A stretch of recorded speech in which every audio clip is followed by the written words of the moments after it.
Yes, an old shearing mate of mine came up a while ago, a couple of weeks ago actually, to see me, and as you do, you know, your mates you make shearing often, they stay your friends for life.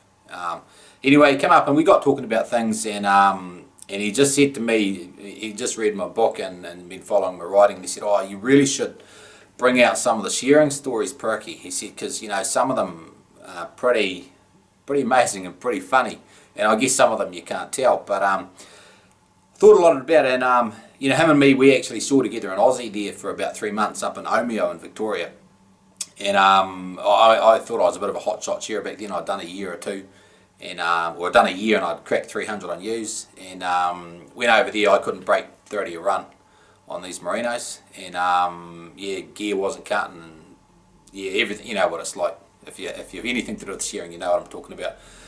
But anyway, so it was a pretty solid time, but we stuck it out like shearers all have before us and just grunted through it. But and that's actually that's the scene of in my first book, Simple Thoughts. There's an article called Fornication Sandwiches, and my mate who I was just mentioned was the one who uttered that famous line, "I don't want your fornication sandwiches." And I mean that's a great story, maybe for another blog or go and read the book. And actually, it was at that time in Omeo when I had a fantastic comment from a farmer. This farmer came walking on down the board, and I was chaffing away there, saying, a young fella of about 21 or whatever, thought I was doing great strokes, making a complete hash of things, and he says, young fella, he says, and he looks over into my counting out pen, looks over there, and he says, did a helicopter crash in your pen? And I had a look over, and yeah, it wasn't a pretty sight, and he had a bit of a chuckle. He never chipped me, he had a bit of a chuckle and walked away. But anyway, that's not the story. I was going to tell a story about when I was in Walter Peak Station working for Stephen Dodds. Doddsy, a lot of you guys will know him or have heard the name. He was a bit of a legend back in the day for a lot of reasons, but probably mostly for shearing. Very, very good shearer, world record holder, pretty much the standard down our way. Good guy too. But anyway, me and my mate were shearing for Doddsy up in Walter Peak Station. And you know, things were going along pretty good, as they do at stay-outs. You know, I guess things haven't changed much. But anyway, we were shearing away this time, and me and my mate were sharing a cabin. As you do, we got this good cabin. It was a little bit removed from everywhere else. So we're in this cabin, and you know, and as things happen, and one thing leads to another, and eventually, you know, a couple of young ladies get involved, and so my mate did the decent thing, and he moved out into another cabin. And so me and this young lady had the cabin for ourselves. And so what we did, we pushed the two single beds together to form a double bed, and that was it. It was good, and you know, life ticked away. We didn't. No one in the gang really knew, but we just carried on the way you do. You know, the way shearers have at stay-outs for centuries.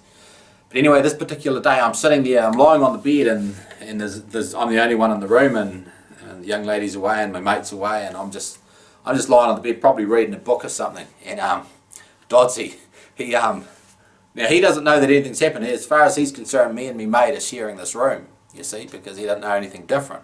And Dodsy's pretty, in some ways, he's a bit of a conservative. Anyway, he goes walking past the door and looks in. Hi, Wayne. And then you see him just outside, you see him stop. He comes back and he looks through the door. And he goes, what the hell's going on in here? He sees the beds together. He obviously thinks me and me mate have pushed the beds together and that sort of thing. And I said, no, Dodgy, no. My mate's up in the cabin up there. You know, things have changed. And you see him go, oh, F for that, he says. And you just see the colour comes back to his cheeks, and he says, I don't know what I was going to do. You know, what the hell am I employing here?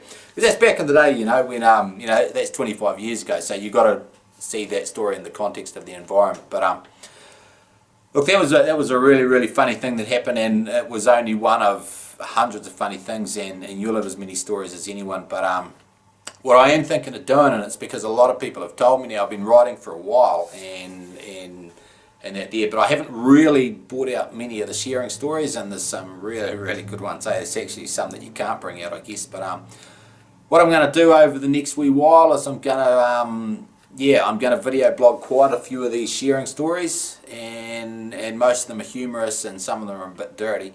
But anyway, I'll try to put a good take on them, and keep them pretty kosher.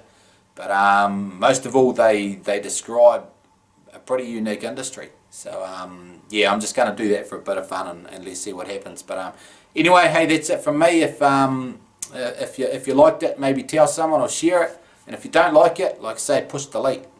But thanks for listening. Cheers.